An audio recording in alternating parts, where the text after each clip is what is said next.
Tired of the generic Add to Cart button on every WooCommerce store? Want to make your shop's language match your unique brand voice? With ShopLentor's Rename Label module, you can finally customize buttons and text across your entire store. It's incredibly simple to set up.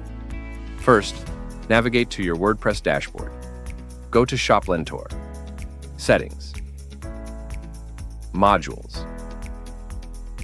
Enable the Rename Label module and change the Add to Cart button text for Shop page. Save changes and visit your store.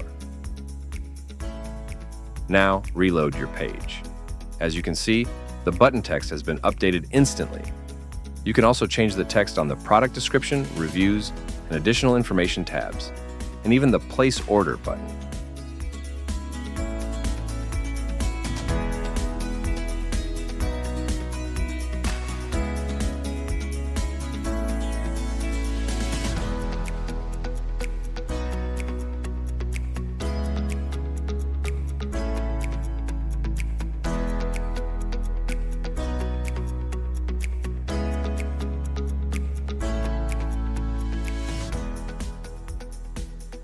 It's that easy to customize any label to fit your brand.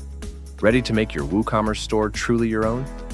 Activate ShopLentor's Rename Label module today and start crafting a unique shopping experience with just a few clicks.